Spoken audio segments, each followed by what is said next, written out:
Buenas noches a todos. Se abre la sesión para un acto extraordinario como es el ingreso de un nuevo académico correspondiente en Madrid, una figura que de alguna forma, bueno, de alguna forma no, ya lo dirá él, claramente ha estado ligado a Málaga. Aunque él, como buen filósofo, es amigo de las palabras, buscador de la verdad y de todos los sitios. Esta sesión extraordinaria es un acto académico para recibir en nuestro seno a don Gabriel Albiach López, no López, López. Apellido que muchas veces ha servido de confusión. Ruego a los 3 firmantes académicos de número que suscribieron la solicitud para que fuera votado en la sesión correspondiente el nombramiento de don Gabriel, que vayan a recibir al nuevo académico para hacer entrada, y a todos ustedes, por favor, que se levanten para recibirlo en pie.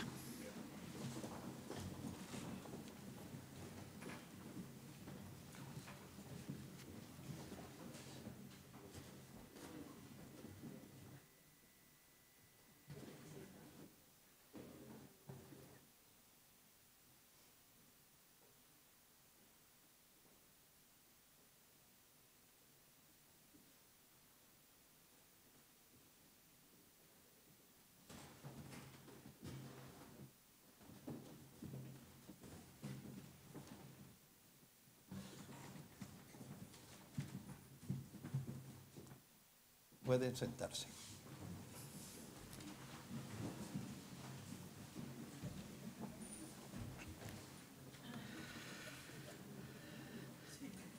Antes de comenzar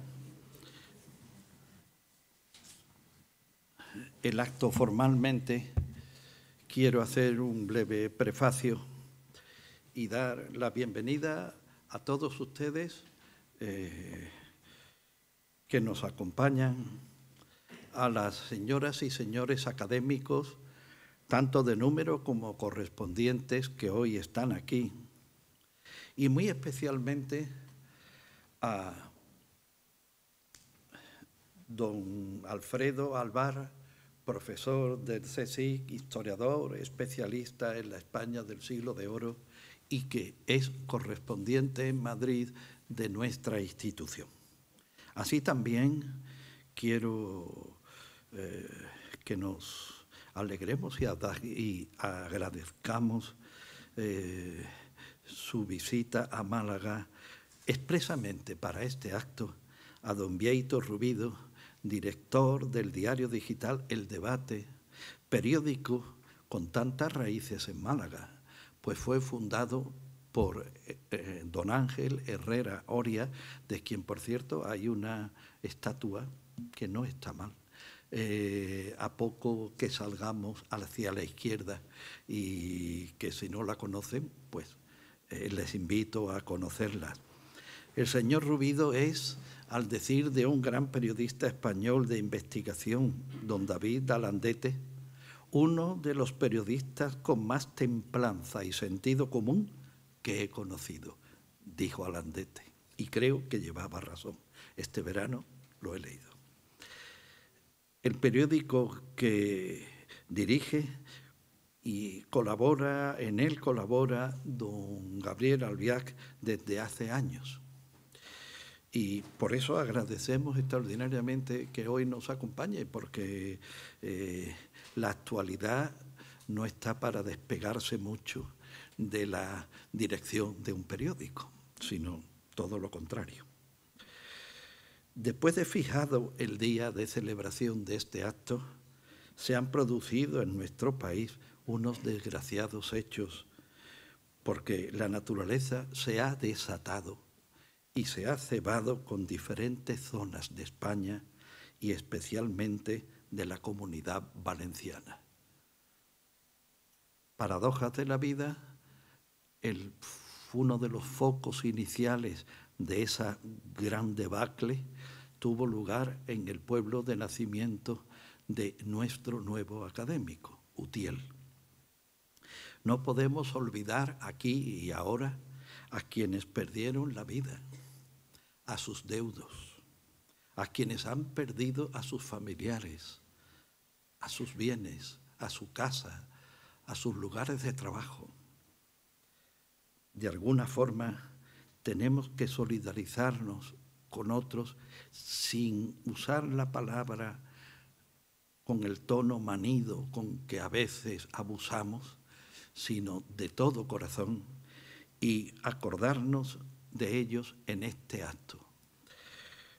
Creo que si ellos supieran que un grupo de personas como nosotros, tan aparentemente alejados de ahí, salvo el origen de nuestro nuevo académico, se sentirían más reconfortados al acordarnos, al saber que nos estamos acordando de ellos. Iniciamos, dicho esto, propiamente el acto formal de la toma de posesión.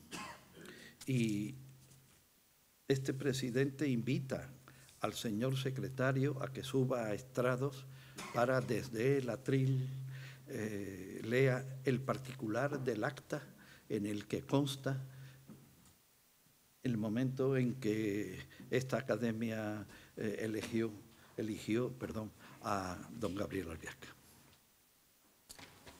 Gracias, señor presidente. Francisco Ruiz Noguera, como académico secretario de la Real Academia de Bellas Artes de San Telmo, certifico que en el acta de la Junta General Ordinaria celebrada en el Salón de Actos de nuestra Academia en el Palacio de la Aduana, Museo de Málaga, el jueves día 28 de septiembre de 2023, bajo la presidencia de don José Manuel Cabra de Luna, consta que se procedió a la votación para el nombramiento como académico correspondiente en Madrid de don Gabriel Albiac López, en propuesta previamente presentada el 21 de agosto de 2023 por los académicos de número don José Infante Martos, don José María Luna Aguilar y don Francisco Ruiz Noguera. La propuesta fue votada favorablemente. Como secretario lo firmo hoy, día 20 de noviembre de 2024. Muchas gracias, señor secretario. Puede tomar asiento. Seguidamente vamos a celebrar el acto formal, el núcleo del acto formal de recepción del nuevo académico. Por favor, Gabriel, puede subir al estrado y, aunque sea dificultosamente, porque no tomen ustedes a mala educación, el no haberme levantado es que tengo una ciática que estoy rabiando. Bueno, pues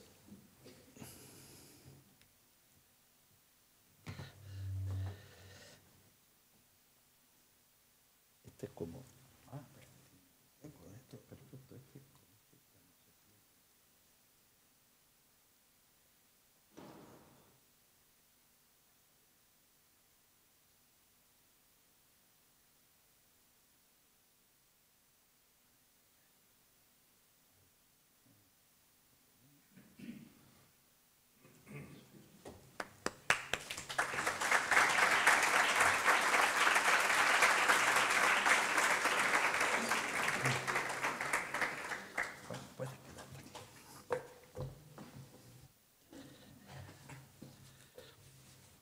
tiene la palabra el nuevo académico para dictar su discurso de ingreso. Regúlate el...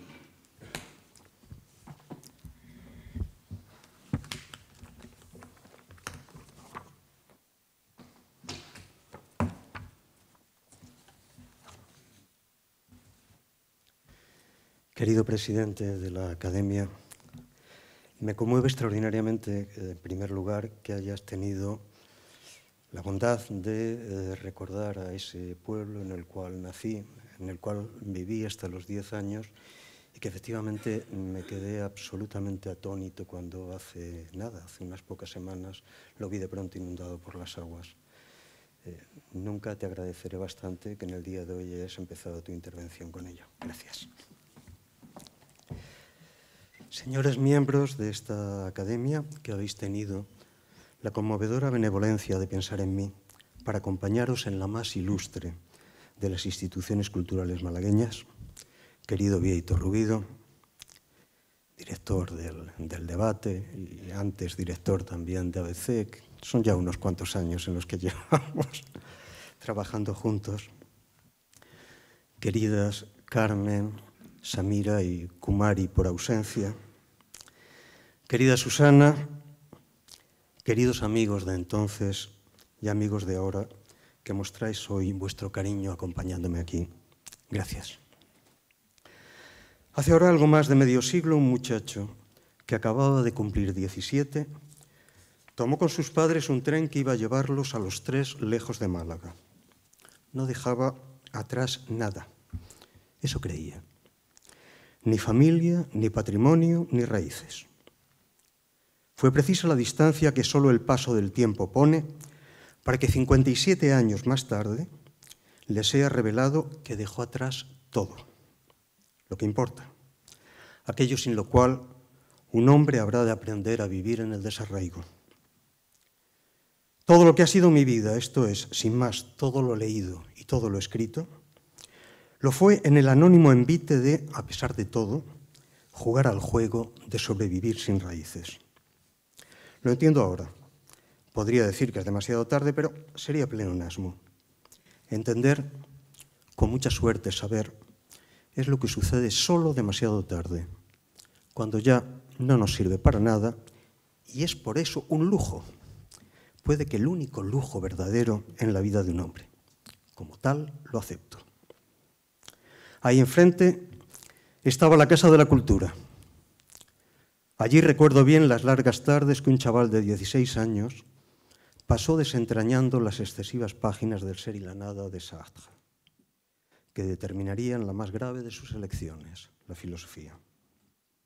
Allí, el mismo joven vivió noches deslumbrantes de cineclub en las cuales le fueron revelados Mizoguchi, Buñuel, Chabrol, Otakar Babra. Y esa Casa de la Cultura ya no existe.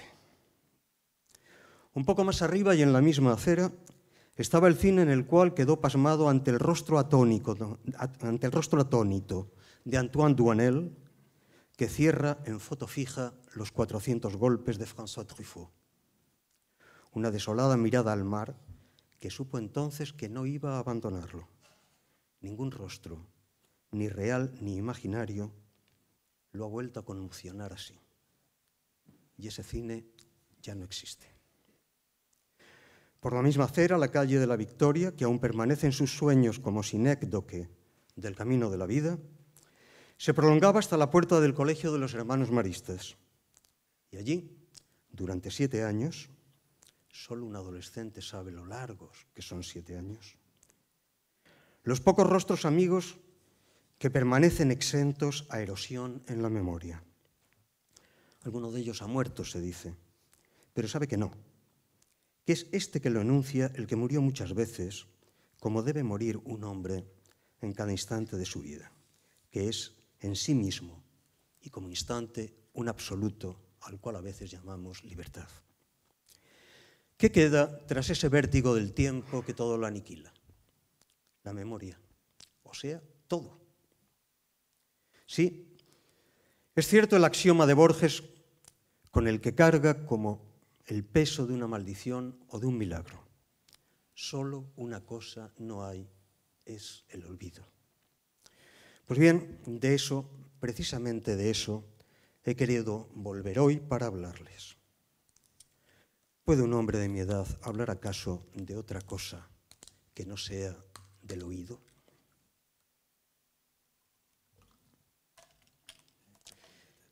Estos tapones son verdaderamente demoníacos, demoníacos.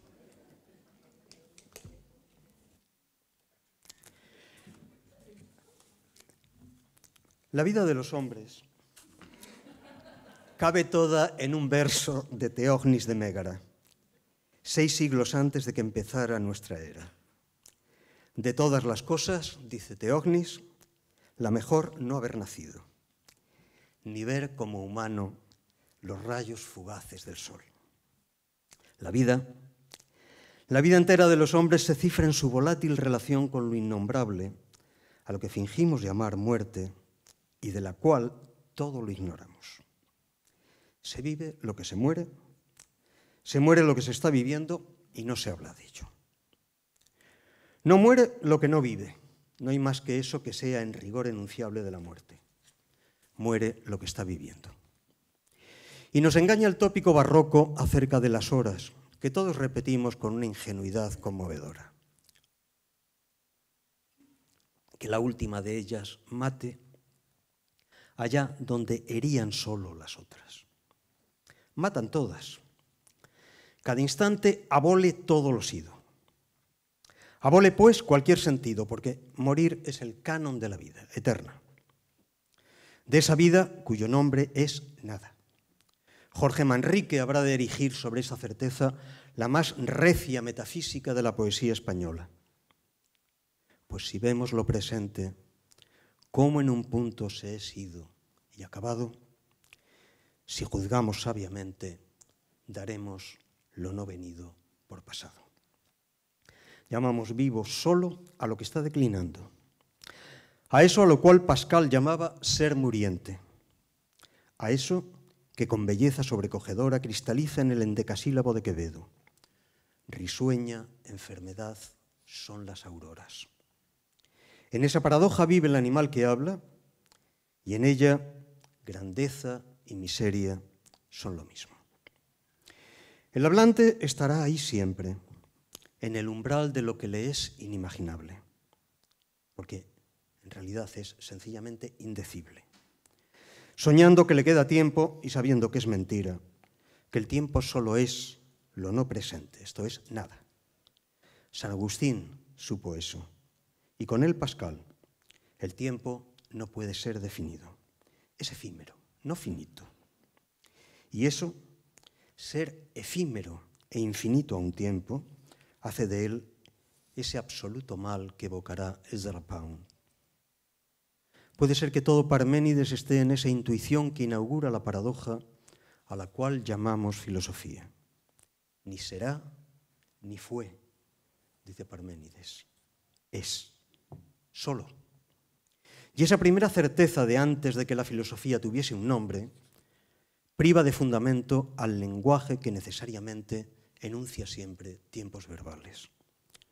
Desplazada, disfrazada, enmascarada en las revestiduras sin las cuales nadie podría mirarla, todo en la muerte se juega en usos múltiples del tropo. Toda la literatura, la más sublime como la pésima, habla de muerte y toda fracasa. Y no hay menos tragedia en ese fracaso, en lo que acomete la negrura policíaca del personaje de Horace McCoy, tratando en vano de narrar en primera persona el instante en el cual la bala hace saltar su cráneo. Recuerdo ese pasaje, que es asombroso en una novela negra. Un grito de terror le surgió de la garganta, pero antes de que pudiese oírlo, los tímpanos le estallaron y el punto de luz que era el callejón se precipitó sobre él a una velocidad endiablada, rojo, ensordecedor, irresistible. Sabía que lo acababan de asesinar. Es el imposible, decir el momento en el que acabas de recibir la muerte.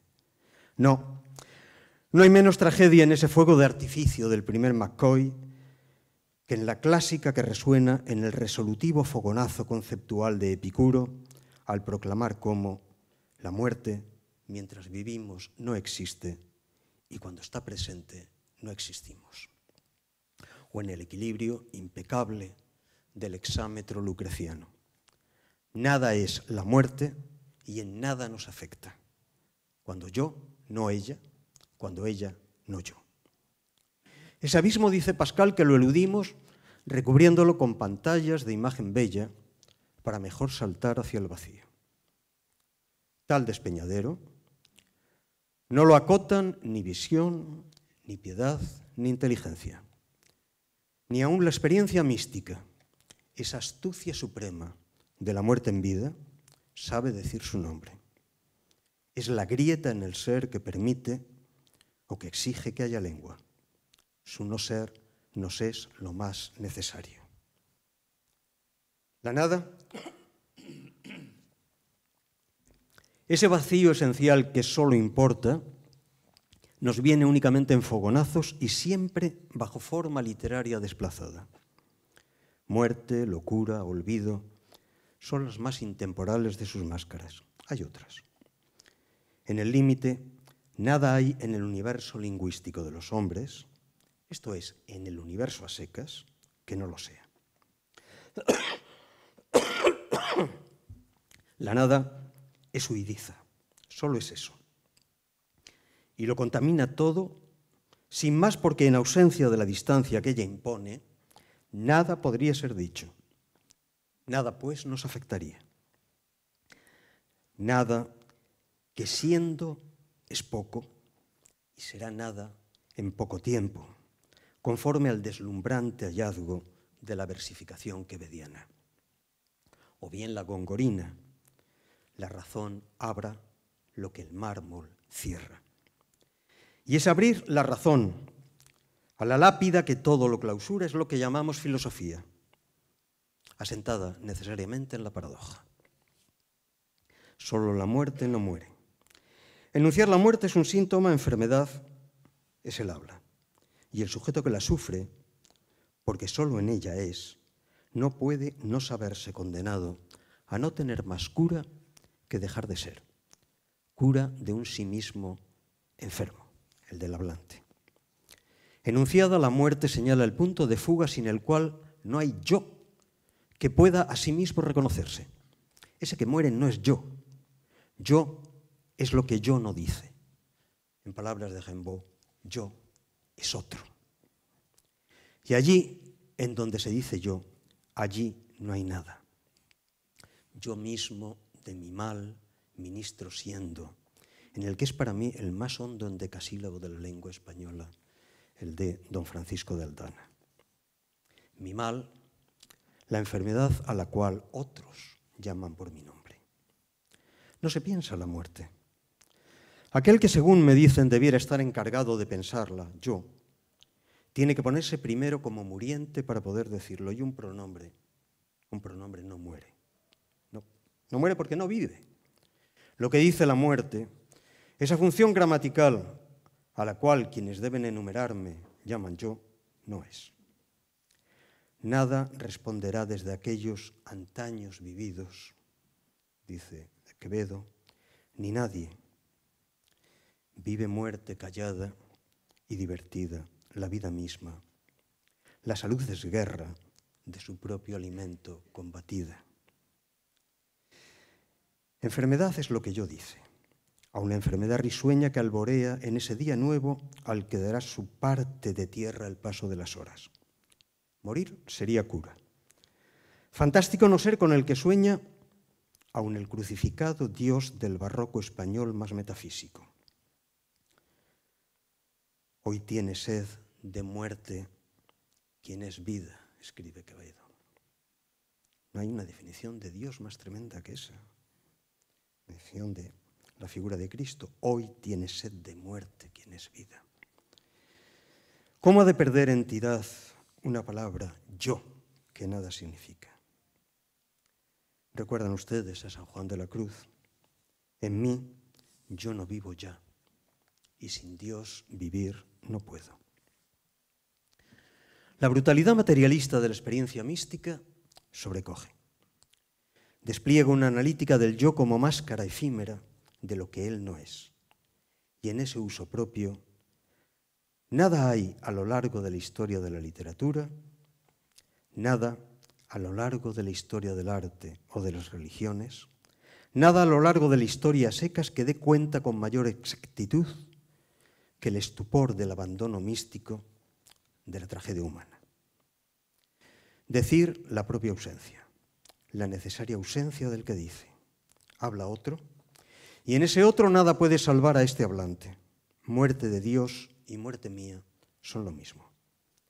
No hay más soporte del yo que Dios, y no hay ente que, soportado en Dios, no sea en su infinita potencia diluido, aniquilado, diría Pascal. Yo y Dios han sido condiciones escénicas de la gran ficción que hemos visto desmoronarse con la modernidad, la del pensar.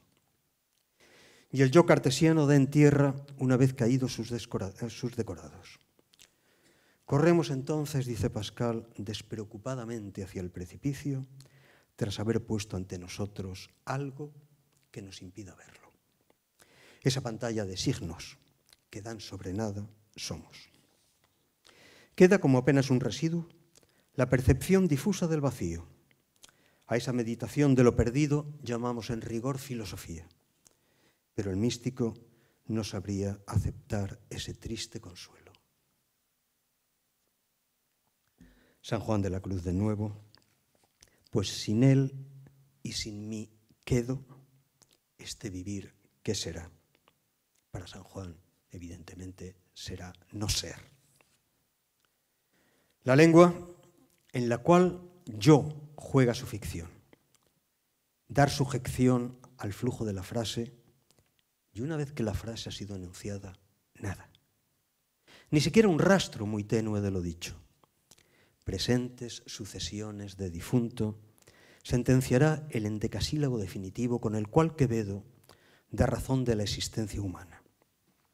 Esa que el soneto hace derivar sabiamente de la primera persona verbal a la tercera, hasta desembocar en la sola ausencia, allá donde pasó el tiempo. Ayer se fue, mañana no ha llegado. Hoy se está yendo sin parar un punto. Soy un fue y un será y un es cansado. Del animal enfermo, el yo es pues síntoma. Su enfermedad, decíamos, la lengua. San Agustín lo sabe con agudeza angustiada.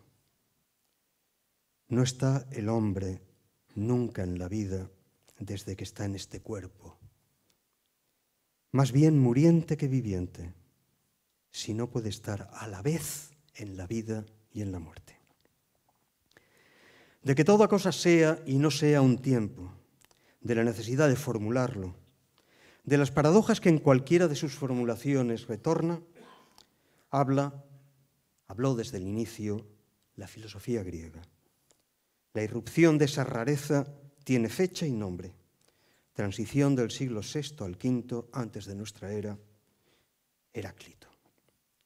Y ese que inventa el adjetivo filósofoi, para dar razón de los anthropoi filósofoi, de los varones que se arriesgan a dar testimonio de muchas cosas, es ese mismo, no por azar, el mismo que lega al pensar griego la seca paradoja. Panta, einai, kai, me, einai. Todo es y no es.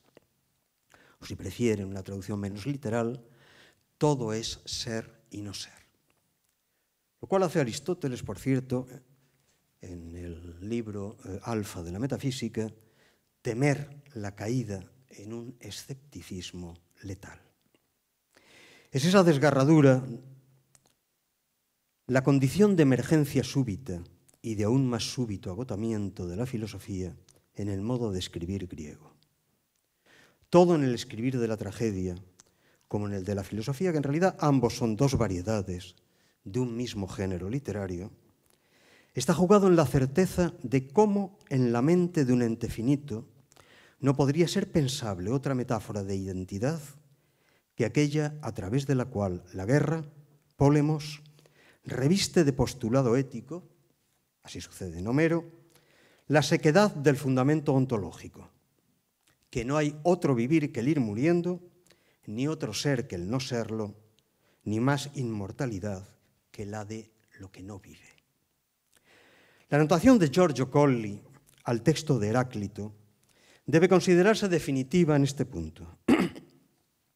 Allá donde el Efesio había escrito que del arco, en griego bios, el nombre es vida, en griego bios, y la obra es muerte, en un vértigo formal que es tanto conceptual cuanto lingüístico, y cifra con fantástica elipsis todo el pensar heraclíteo, cuando no toda la filosofía, el erudito italiano subraya cómo el saber griego es una exégesis de la acción hostil de Apolo. En griego, el nombre arco tiene el mismo sonido que el nombre vida. Y así el símbolo de Apolo es el símbolo de la vida. La vida es interpretada como violencia, como instrumento de destrucción. El arco de Apolo, dios de la música y de la armonía, produce la muerte. Pero en el arco están los semantemas de la lira. Arco que mata y lira que armoniza son en verdad lo mismo. Arco y lira eran producidos en aquella época según análoga coyuntura y con la misma materia. Los cuernos de un macho cabrío soldados con distintas inclinaciones. Así pues, las obras de arco y lira, la muerte y la belleza, provienen de un mismo Dios, expresan una idéntica naturaleza divina simbolizada en un idéntico jeroglífico, y solo en la perspectiva deformada, ilusoria de nuestro mundo de las experiencias se presentan como fragmentaciones contradictorias. Apolo, el dios de la violencia refinada, destruye totalmente, como dice su nombre, con la movilidad de la naturaleza aérea de la flecha y la palabra. Y si se quiere recoger en un símbolo, en una abreviatura plástica, el conocimiento que el griego tiene de la vida, la de Ares, dios de la guerra, la de Ares furioso, resulta una imagen mucho más circunscrita e inadecuada que la de Apolo, el dios armonioso. El mundo es una violencia desplazada, transfigurada, que opera como gracia, arte, armonía, evanescente tejido de la abstracción. La violencia, concluía Colli, es la vida, la aniquilación, su desenlace. No hay más vivir que el firme asentarse en lo extinto. Muerte es todo, proclama el maestro de Éfeso, todo lo que despiertos vemos. Mallarmé invocará la angustia como aquello en lo cual transparece esa verdad de la muerte. Toi qui sur le néant en sais plus que la mort. Tú que sobre la nada sabes más que los muertos. Y al final del soneto Angustia, la conclusión, ayant peur de mourir lorsque je couche seul, con miedo de morir cuando me acuesto solo. Se contrapondrá esa imagen a ese claro destello de diamante de la mirada de la inviolada Herodías. De modo extremadamente significativo, el manuscrito de Mallarmé registra pensar, donde la versión publicada opta por morir. Es el horror que cristaliza en la plenitud de la reina de Mallarmé. Pensar y morir para el poeta francés son lo mismo. Ese horror acechaba con su gravedad los últimos poemas de John Keats. La muerte, que solo puede ser dicha en metáforas, es exigencia estética que horada el ser de la poesía. El libro, escribe Keats, es lápida tumbal, y su poema Fancy fija los cánones de esa lápida. Su exigencia de un sujeto depurado de toda tentación o esperanza de uso esboza ya la imposición de una ascesis total del yo y el mundo. Les recuerdo esa maravilla absoluta que es el poema Fancy en la pobre traducción española. Toda cosa es ajada por el uso. ¿Dónde está la mejilla que no se marchite por ser excesivamente contemplada? ¿Dónde la doncella cuyos maduros labios permanezcan siempre nuevos? ¿Dónde el ojo más azul del cual no nazca el hastío? ¿Dónde el rostro que deseáramos hallar en todas partes? donde la voz, aún la más dulce, que quisiéramos oír con tal frecuencia. Se deshace el dulce placer al tacto como burbujas golpeadas por la lluvia. El placer jamás está en casa. Please, you never is at home. Las odas de 1819 serán aún más matemáticamente sombrías. En su desértico territorio desplegará sus alas la que en francés llama Keats la belle dame sans merci, la bella dama sin piedad. Cuando ya el sueño no induzca fantasía sino abandono y los hipnóticos ojos salvajes de la dama deslicen al poeta hacia ese último de los sueños que soñar en la fría ladera de la colina. Solo entonces, acaba el poema, verso, fama y belleza serán intensas embriagueces, sí, pero más intensa será la muerte suprema recompensa de la vida. Mas volvamos a los orígenes. Virgilio. Ibant obscuri sola sub nocte perumbram. Iban oscuros por las sombras bajo la noche solitaria. Eran viajeros. Éramos viajeros. Odiseo, que fue el primero. Eneas, luego. Pound y Joyce, que los reescribieron y que soñaron ser timoneles del mismo barco a cuyo abordaje claman las sirenas. Rimbaud, que tal vez lo fue y que renunció a escribirlo. Otros. El viaje al cual llamamos vida es siempre el mismo, circular. Es la derrota de las naves que da siempre con el héroe desnudo de bruces sobre las arenas de una playa ignota. Sí, es asombrosamente fácil, como dice Virgilio, descender al Hades. Recordemos el inicio de la Odisea. Háblame, musa, del hombre de múltiples tretas que por muy largo tiempo anduvo errante. Muchas penas padeció en alta mar, él en su ánimo, defendiendo la vida y el regreso de sus compañeros, mas ni aun así los salvó por más que lo ansiaba. Por sus locuras, en efecto, perecieron. Insensatos. Insensatos, escribe Homero. Insensatos repetirán 3000 años de literatura. Pero hay felicidad en ese canto de una tripulación que se adentra hacia la muerte. Feliz quien como Ulises ha hecho un largo viaje. ¿Pero es acaso tan ingenuo Du Bellay, que escribe eso, como para creer en la luz de su verso? ¿Cree de verdad que es feliz la derrota de las naves, que hay viaje alguno en sus velas que no sea hacia el olvido? Cuán extraña se nos hace esa evocación de una errancia, tras la cual fuera posible reinventar la tibieza de la natal madriguera. Su esperanza de al fin cerrar el círculo del retorno a casa, a lo perdido, a esa, dice Du Bellay, pequeña aldea donde el hogar humea. Nuestro Odiseo, el nuestro, ha atravesado las trampas sintácticas de Pound y de Joyce y ha salido de sus páginas incurablemente herido, viejo ya e inválido. Nada tiene a lo cual volver.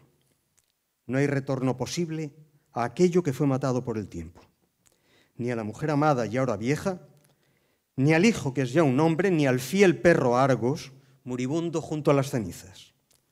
Ni siquiera a sí mismo. A sí mismo menos que a nada. El Odiseo de antes de emprender el viaje a Ilion no retornará nunca.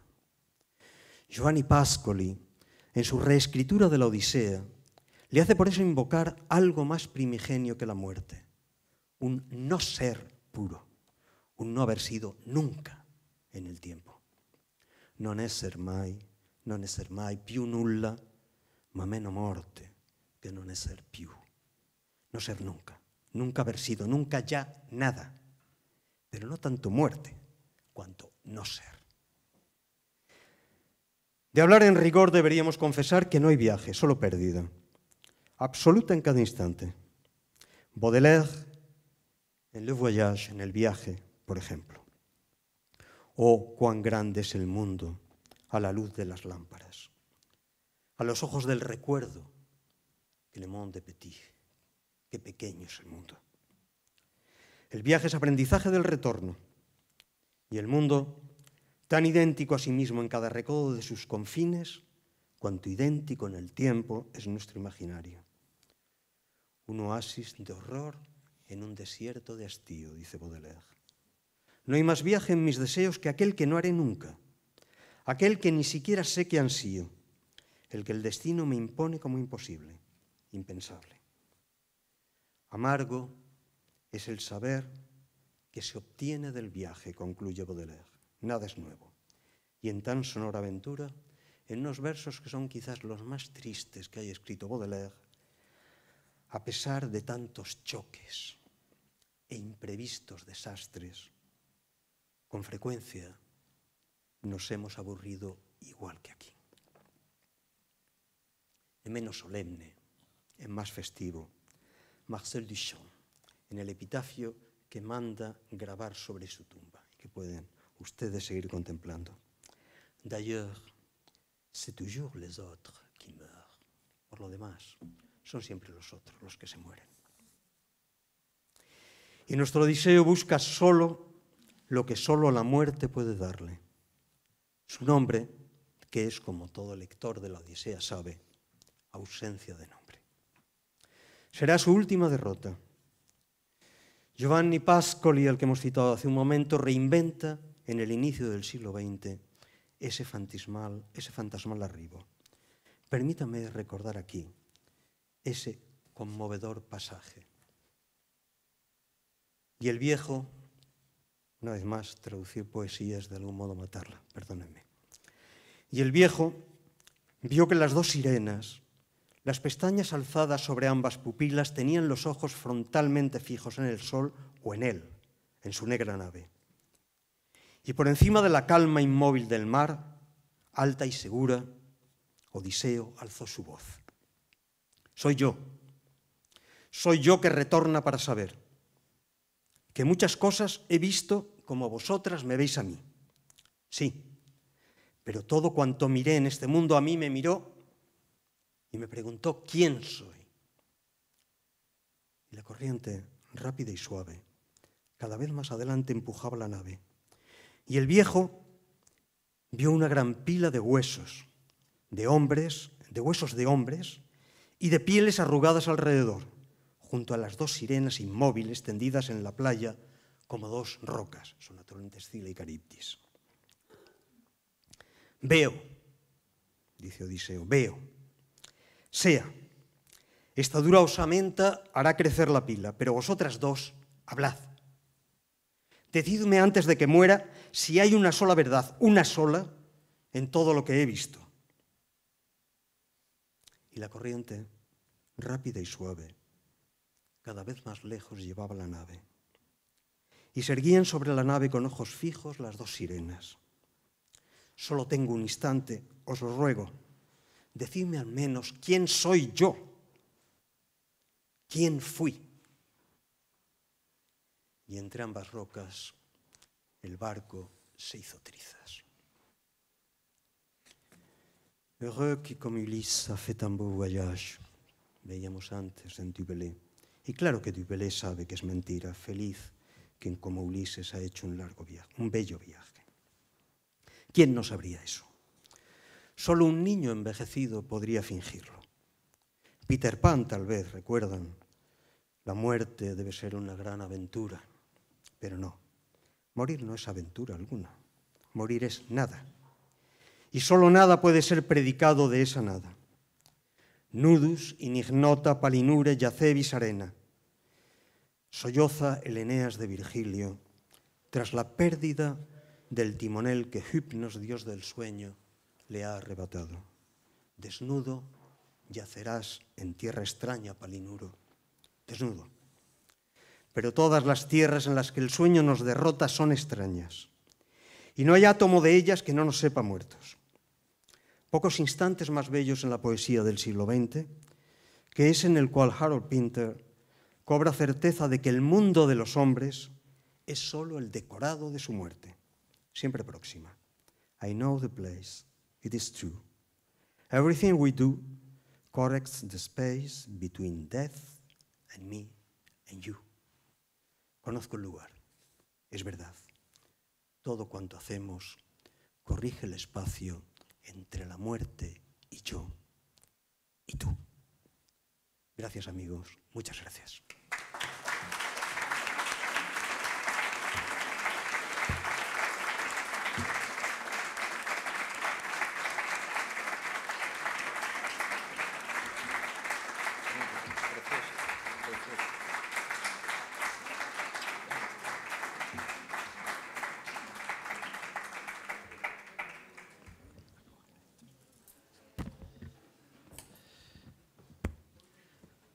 Señoras y señores académicos, señoras y señores, amigos todos.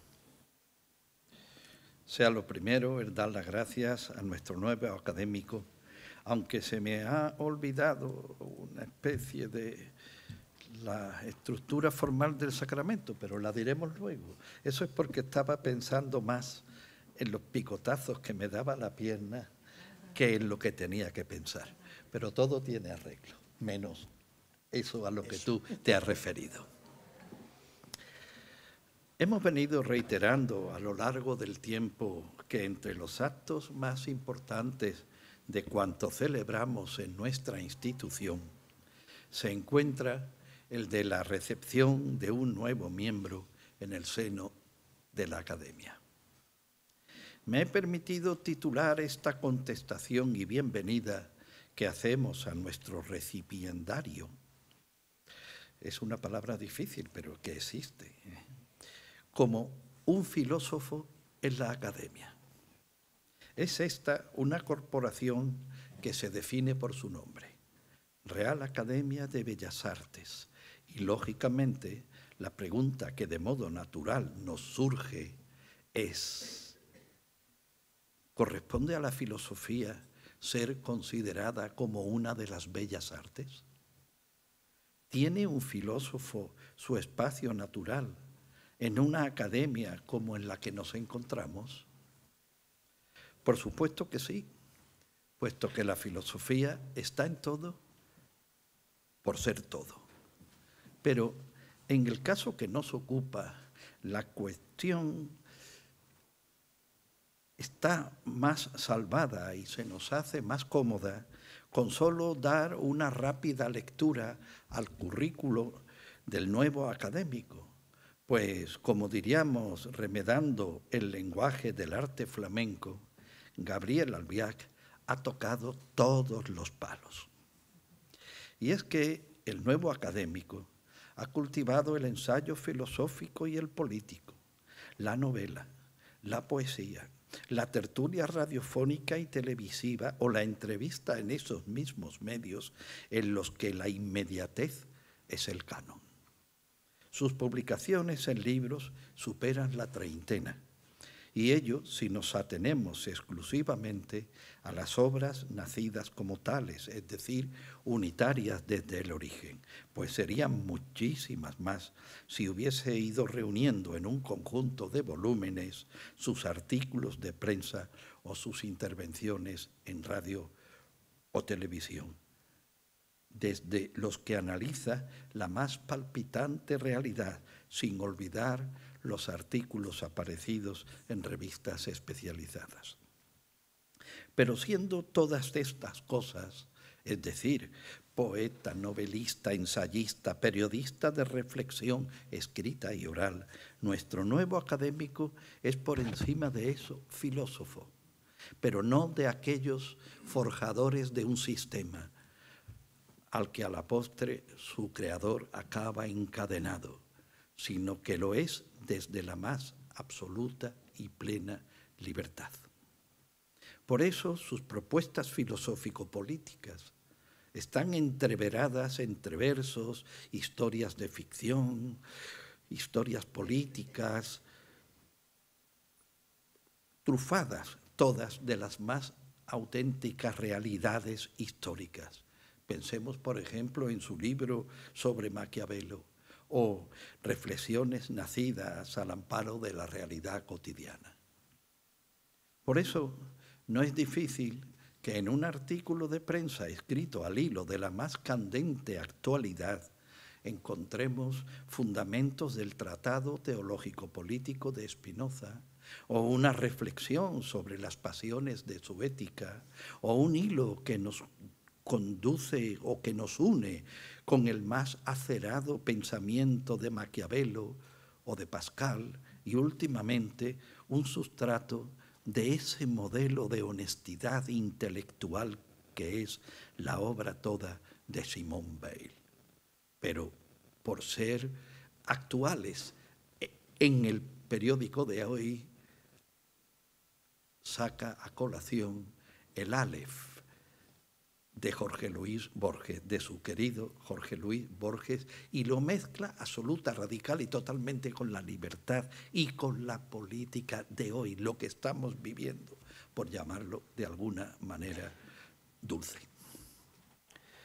Es sumamente raro en el panorama intelectual español, y más aún en el espacio periodístico intelectual de nuestro país, encontrar artículos y propuestas de pensamiento de la hondura como la que hallamos en tantos escritos de Gabriel Albiac. Y ello, como ya dijimos, desde la más plena libertad. Aunque las más veces el ejercicio de esa libertad tenga lugar desde una perspectiva muy lejana a lo que hoy denominaríamos el pensamiento woke, palabras que uso en su acepción más peyorativa. Vean un ejemplo.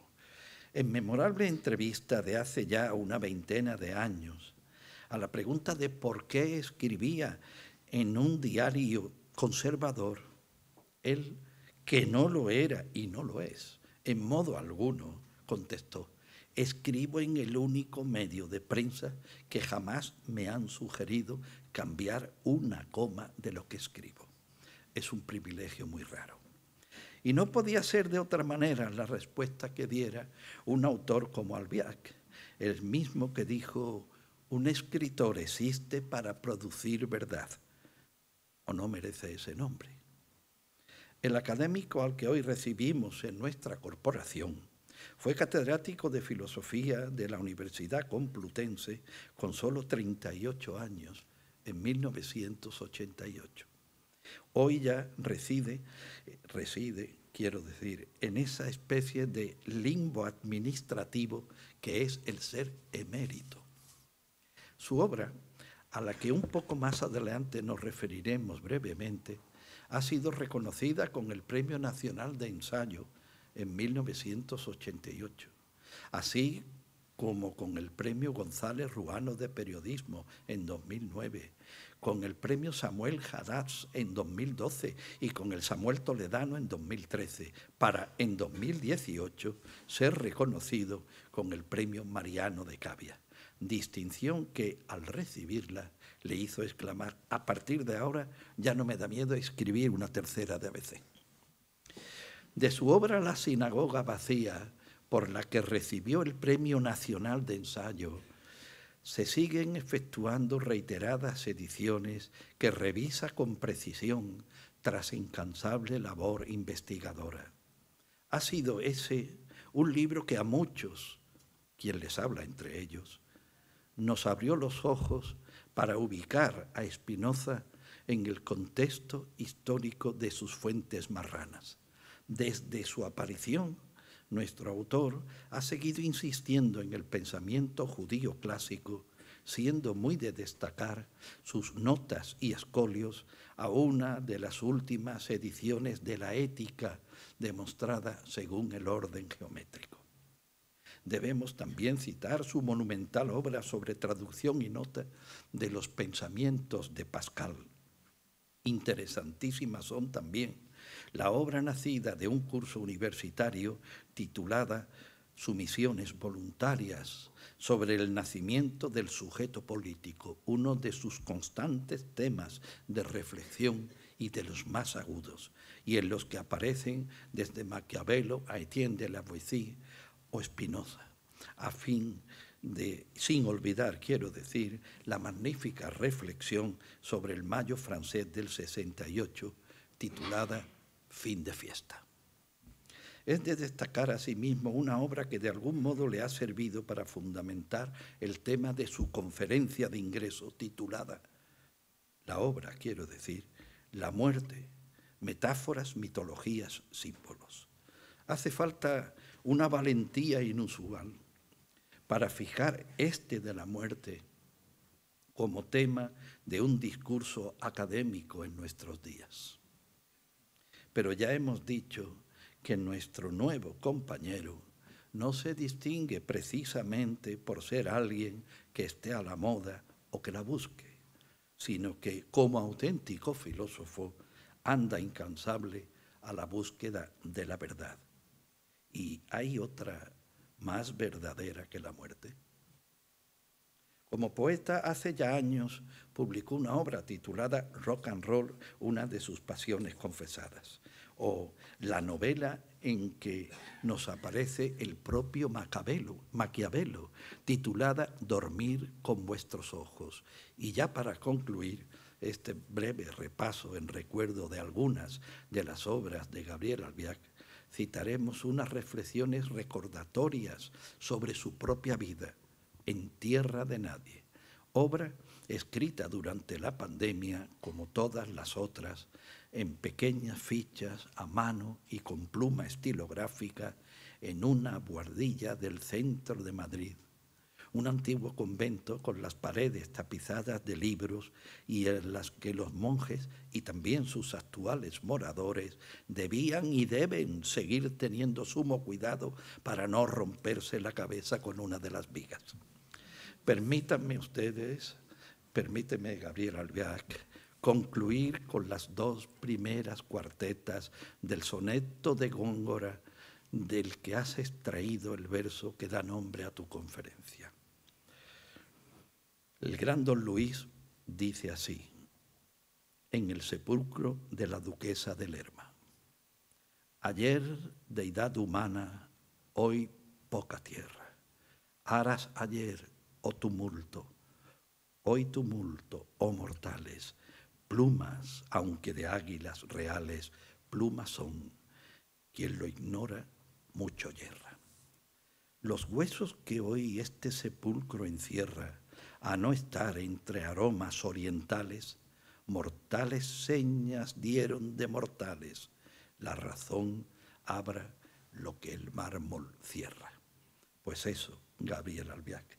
Bienvenido seas a esta ya tu academia y que la razón nos ayude a abrir lo que el mármol cierra. Muchas gracias y enhorabuena.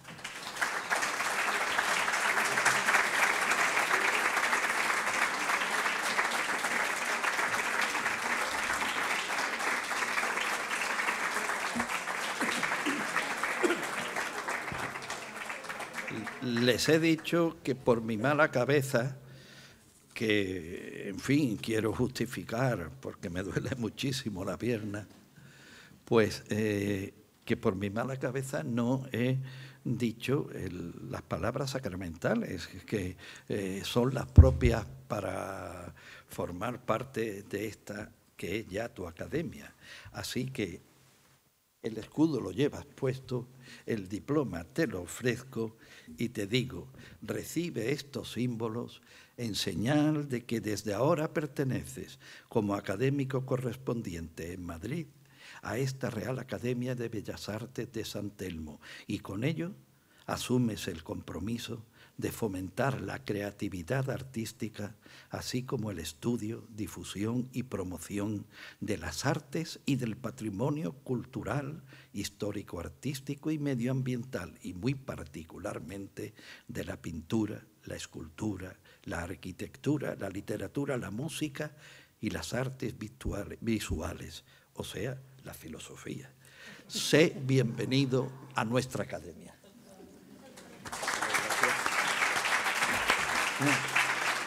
No, perdonen, no les quiero cansar, pero les voy a decir, celebramos en este año nuestro 175 aniversario. Con motivo de eso, pues hemos, en fin, como las hermanitas de los pobres, hemos ido de institución en institución de las que tienen dinero, solicitando que nos ayuden, que nos den, etcétera. Y hemos conseguido, pues, el suficiente para editar el discurso de Gabriel Albiac y mi contestación. Entonces, ahí tienen ustedes un ejemplar, pero sí les pido un favor. Nosotros hacemos libros, pero no vendemos libros. Y entonces no vendemos porque si no sería un rollo, el IVA, lo otro, eso es imposible. Pero sí les pedimos uno por persona o familia o pareja.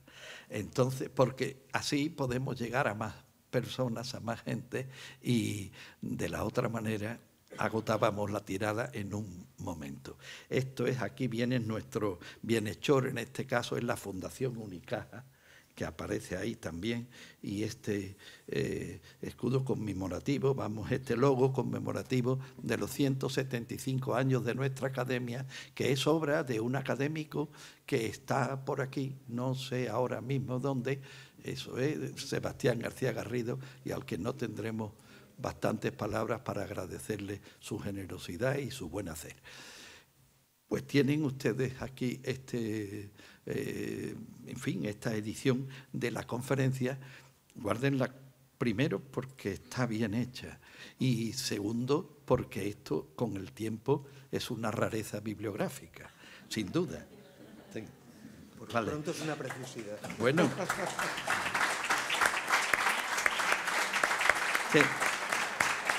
También pueden llevarse hasta donde alcance un ejemplar de la obra Port Royal de Alfonso Canales, al que pedimos, sobre la que pedimos que Gabriel nos hiciera un prefacio o un estudio, una introducción que quedó estupenda y que en una edición cuidada por dos compañeros aquí presentes, Francisco Ruiz Noguera y José Infante, hasta que se agote, también se pueden llevar uno en las mismas circunstancias que hemos dicho, por favor.